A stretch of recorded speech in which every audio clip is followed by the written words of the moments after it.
Hey everyone, and welcome back to The Music Made Me. Thank you so much for joining us once again. We truly do appreciate the support. Please make sure you are liking, sharing, following, subscribing to us on whatever streaming service you are listening on, and head over to social media. Give us a follow there as well so you can stay up to date on all the exciting episodes that we have coming up in the future. Today, we're sitting down with Tebey. You might know his name, you might know his music, you probably know something he's written for another artist. But what you probably don't know is the path that he has taken to get to where he is today. It all started at the age of 15 with a development deal down in Nashville. Now, since that time, it's been a very up and down journey to get to where he is today, and it's one we talked about in length on today's episode. So please enjoy our conversation with Tebey.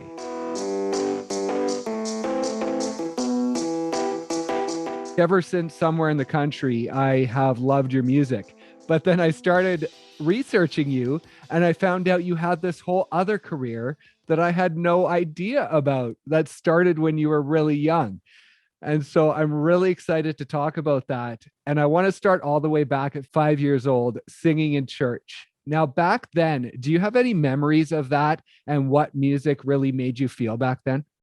Yeah, I do. I mean, it felt like where I needed to be, my whole career.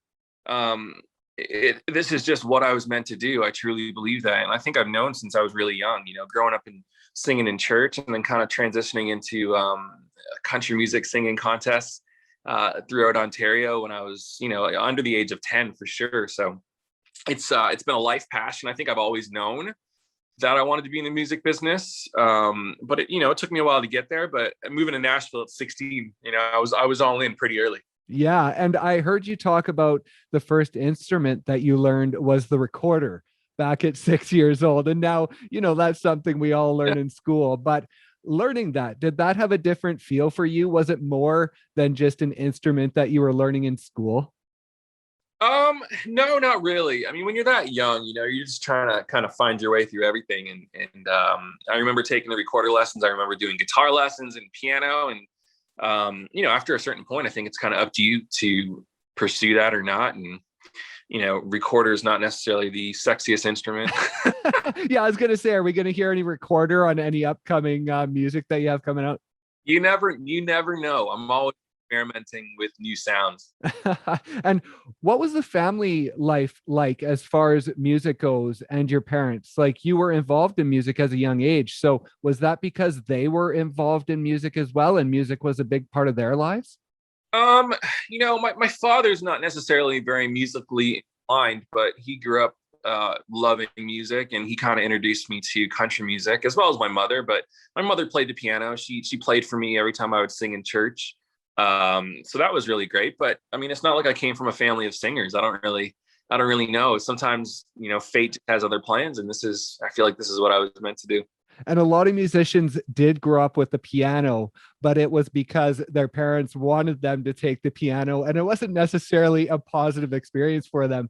So as far as you go on the piano, was that a similar experience?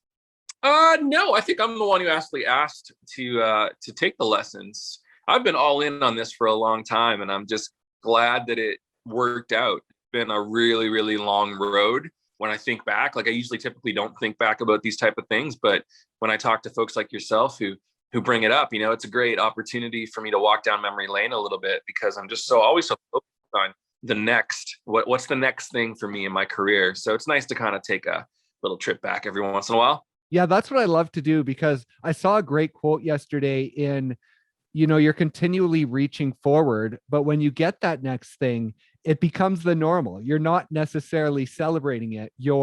It's part of your normal now. So you're reaching for the next thing. So I love to go back and kind of reminisce and kind of make people realize how far they have come. And you talked about those singing competitions, and was it a 4-time champion of the Canadian Open Country Singing Contest, or was it 5 times? Do you know? I honestly have no clue. My mom would probably know, but I have no clue. I just remember going up to Simcoe, Ontario every year and just having an absolute blast. And there's so many other artists that I'm still friends with today, really good friends like the Wilkinsons and Beverly Mahood and all these other artists that kind of came up singing in that particular competition in Ontario. So it's been a nice journey, and watching other people as well who I met when I was super young go on to have a career in music. And what was it about country back then for you? Because I know now you have a lot of different influences, and you're actually involved in other music, which we'll talk about. But at that age, what was it that made you want to focus on singing country music? I don't know. I really don't. I grew up listening to everything. I have one of the most eclectic tastes in music, I think, of anybody. But I don't know. I just feel like country music is where I belonged. You know, I could have been a pop singer. I could have done anything really, but for me, it was country music. That's where I felt at home, and that's what I wanted to do. And I believe it was through those singing competitions that at the age of 15, you received a development deal down in Nashville, and you and your dad moved down there, left the rest of the family back in Ontario. Now, what was that point in your life like as a 15-year-old having this opportunity? Did you sort of realize, were you able to wrap your head around what that meant at that time? No.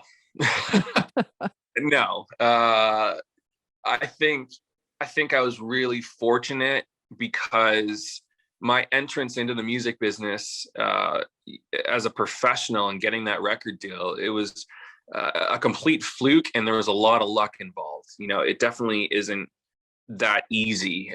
Basically, I just made a demo tape and stuck it in the mail. Oh, really? And yeah, it was very interesting twist of fate and a lot of luck, you know. And some of the people that I sent it to, they opened up and listened to it, which they most of the time do not do.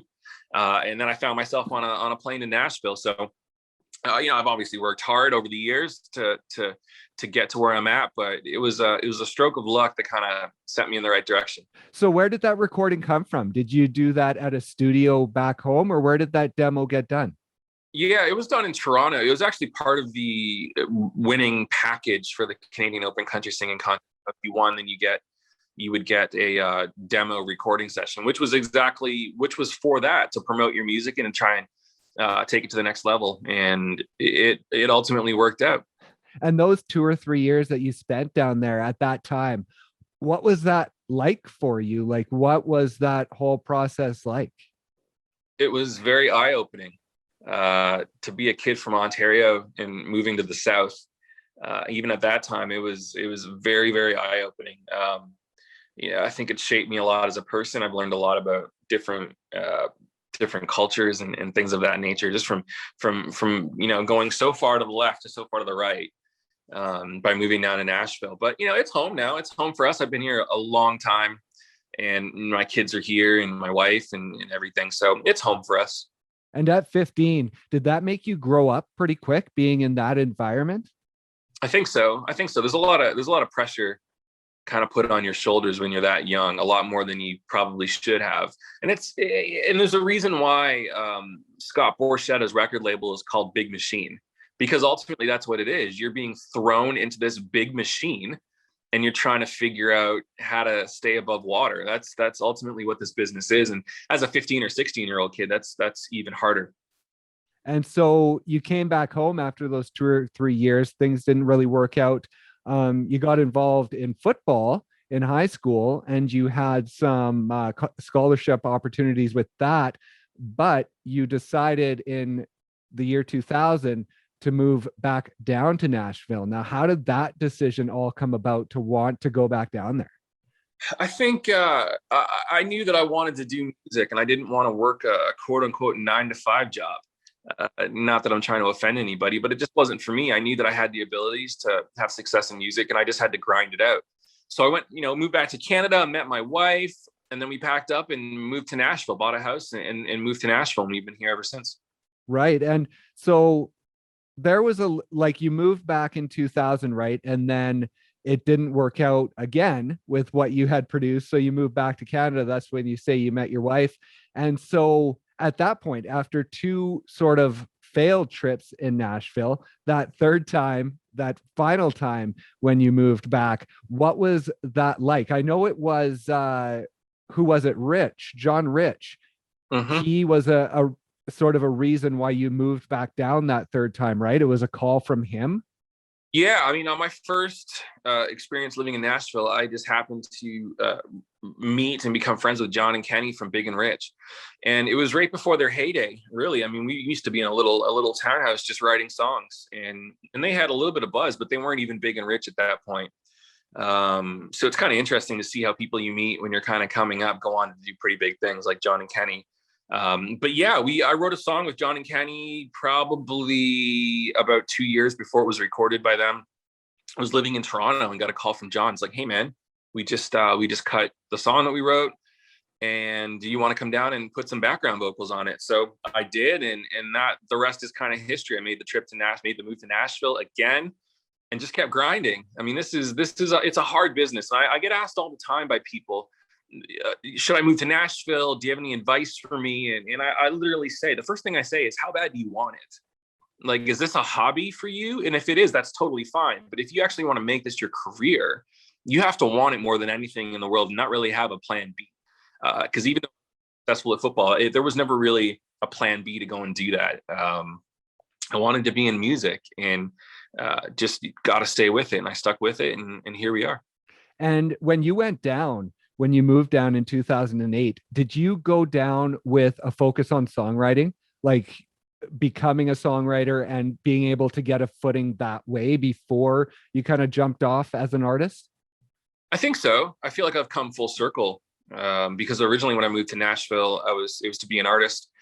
Ended up losing my record deal and moving back to Canada, and didn't know how to be in the music business, but I knew that I wanted to. So yeah, the songwriting thing just came natural. I started writing songs for like Sean Desmond, who is still one of my best friends to this day. A lot of other Canadian artists, Canadian Idol, kind of stuff that was happening in the early 2000s. And that got my songwriting going and got the attention of some people. Had a couple of hits in Canada as a songwriter, and then moved to Nashville to do that. And then I don't think it was until maybe 5 or 6 years later that I was on the road with Emerson Drive, some good friends of mine in that band. And I would watch them get up on stage at these festivals or shows and sing the songs that I had written with them for them.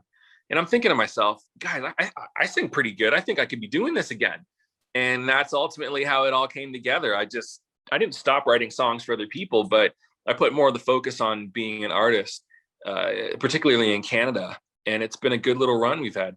And in 2012, when you released your debut album, what was that feeling like after all of those years of really chasing that dream of being an artist, of finally being able to put out that album? What was the feeling like?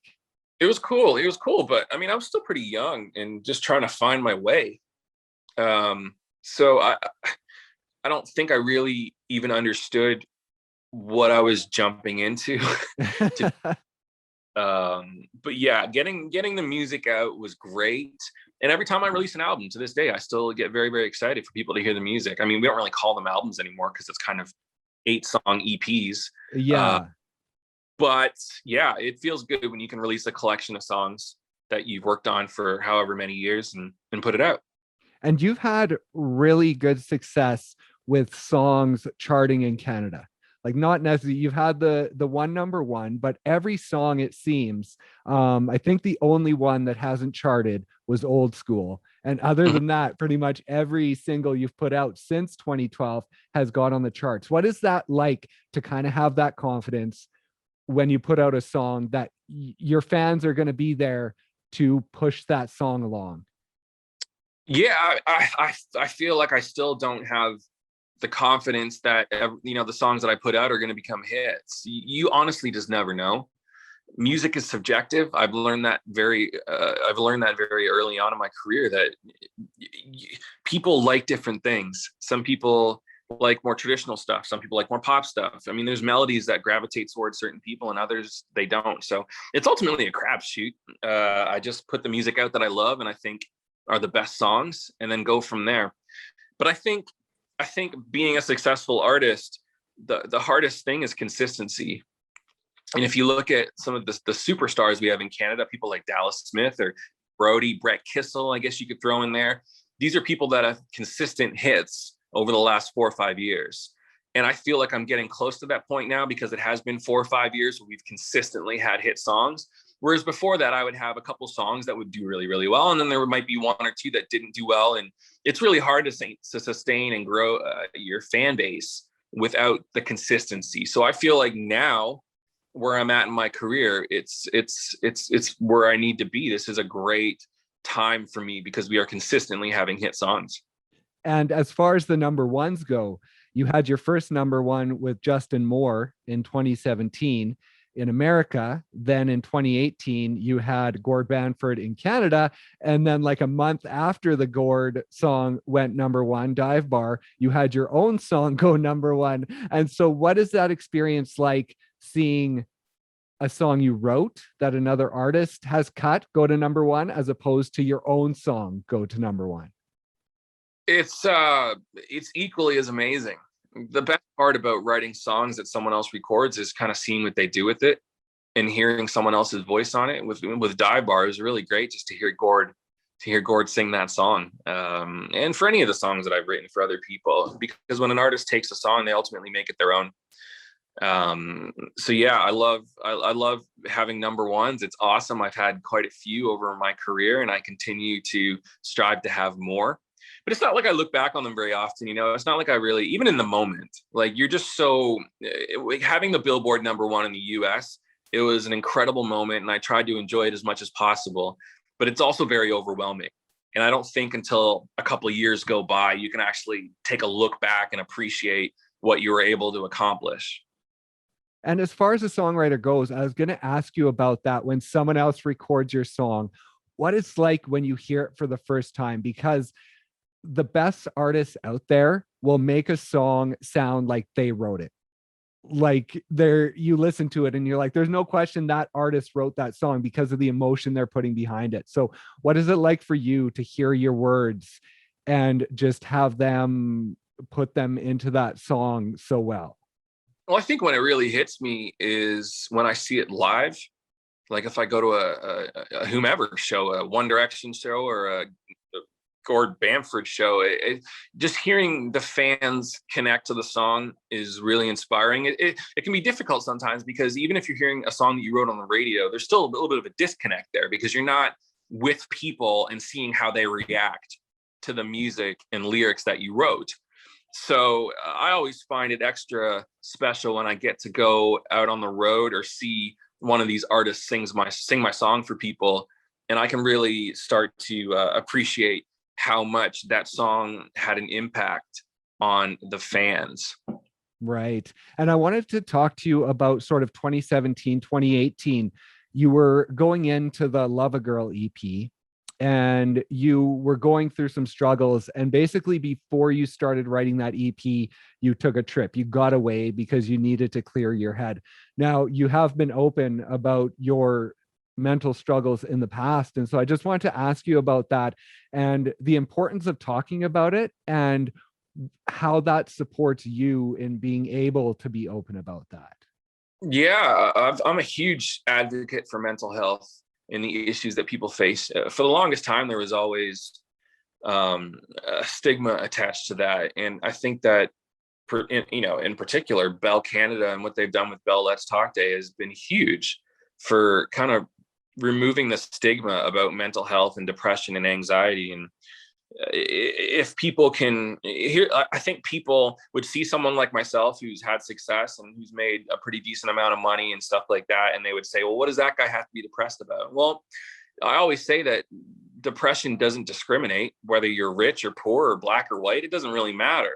I've had a horrendous struggle with mental health, and I still struggle to this day and continue to get help. And I've been really open with my fans or anyone that wants to listen, because I'm not ashamed of it at all.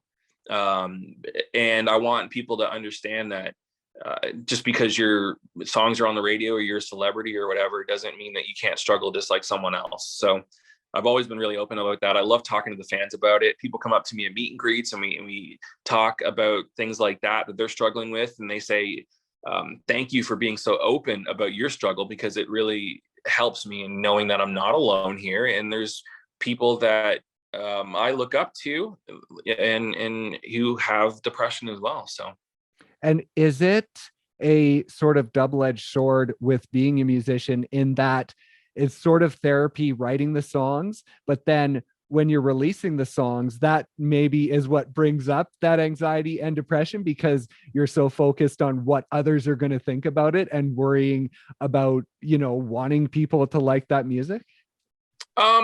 For me, no, not really. This may sound like egotistical, but I feel like I know my abilities, and I can just look at the wall behind me and say that I think I know what I'm doing. But music is subjective. You honestly never know. I don't really worry about what people are going to think because I feel that at this point, I know when I'm releasing a high quality song, and I feel that I can make that distinction. But yeah, I mean, every once in a while, a song may not do what I think it does, or because of the politics of the business or just the general BS of the business, sometimes songs don't do as well as they should. Or the business side of music is what frustrates me the most. It's not necessarily the creative process or putting out music or worrying about what people are going to think about it. It's more just the business, because the business and the politics are really something that I can't control. It's out of my control. I have control where I can release the music, I can write the music, but all these other X factors are the ones that really bother me. And I know that you recently put out a video on social media just talking to artists about the fact that you don't need to write your own music. You don't have to feel like you have to do that. But I know for you, with your new album, you did have a hand in writing every song. And is that important for you? Because, like you say, you know who you are as an artist and you know what you want to portray in your songs. And so, is that important for you to be involved with every song? No. No. Because some of my artists and some of the biggest artists in country music don't write all of their own songs.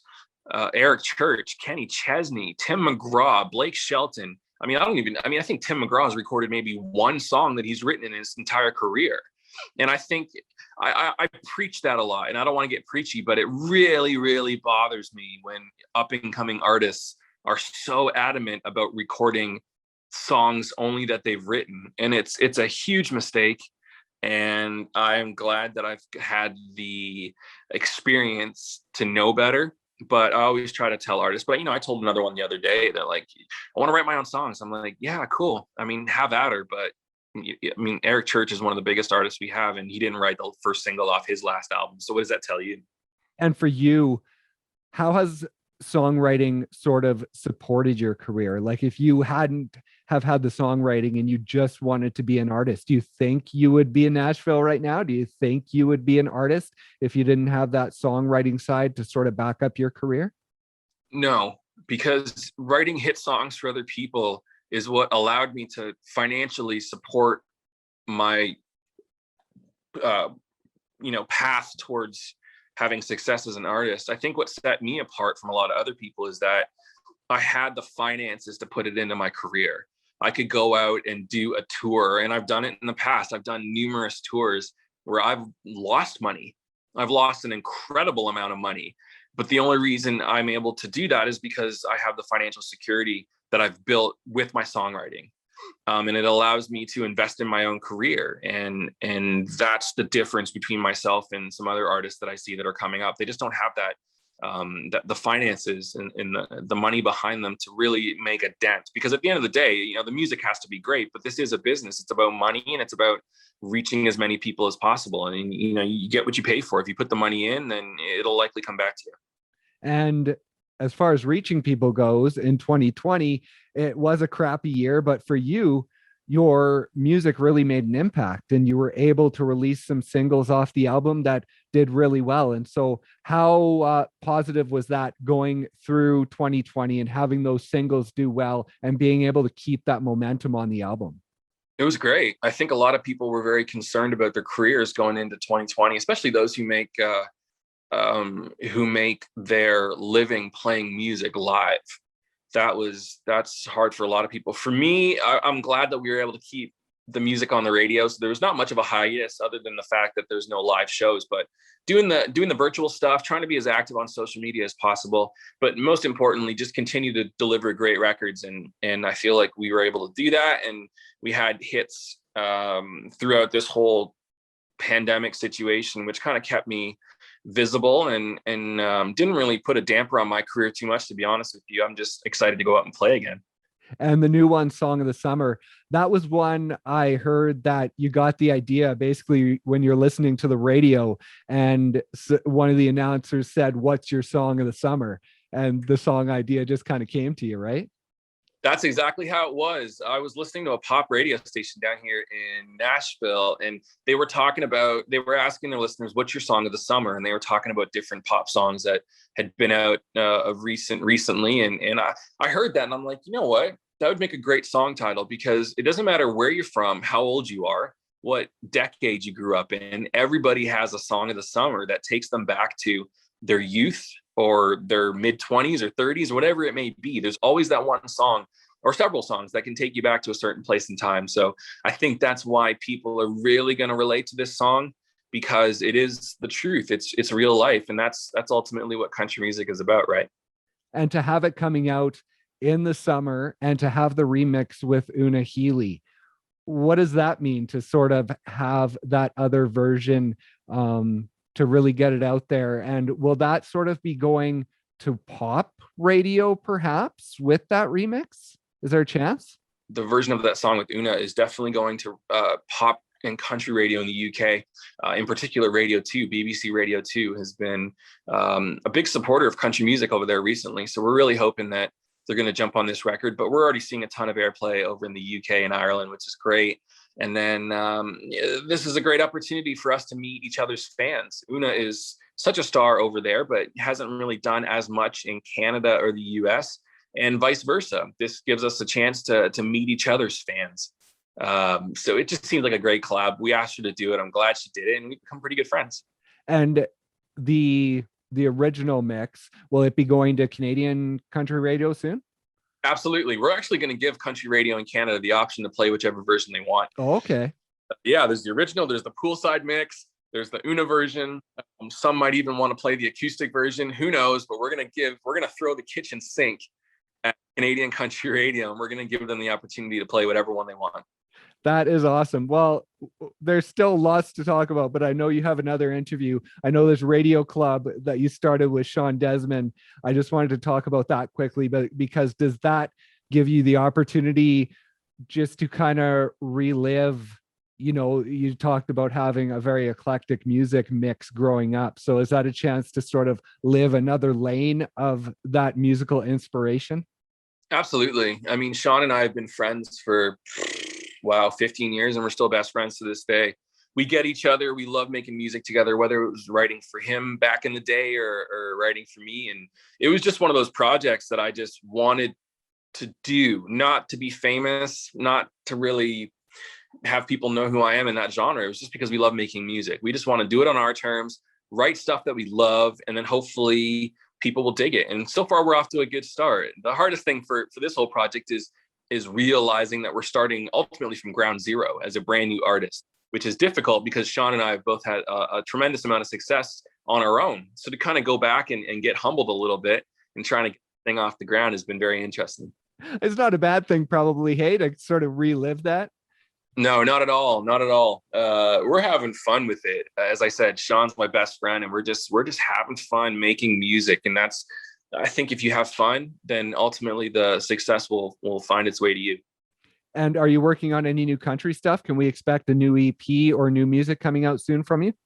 Yeah, I mean, we're going to start soon. I'm heading down to Mexico, I think, in a couple months to try and write a good chunk of the record down there.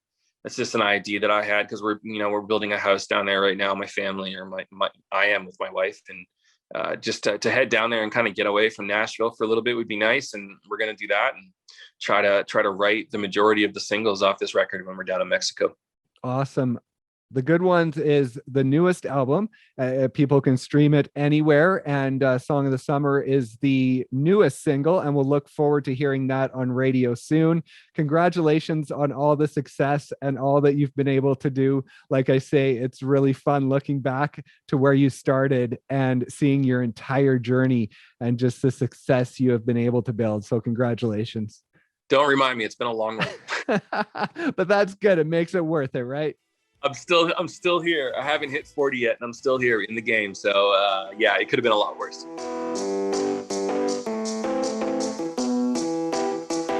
Thank you guys once again for listening, and thank you to Tebey for stopping by and sharing his story. Be sure to check out his new song, Song of the Summer, wherever you stream your music. Please also make sure you are liking, sharing, following, subscribing to us on whatever streaming service you are listening on, and head over to social media. Give us a follow there as well so you can stay up to date on all the exciting episodes that we have coming up in the future. Thanks once again for listening, and we'll see you next time on The Music Made Me.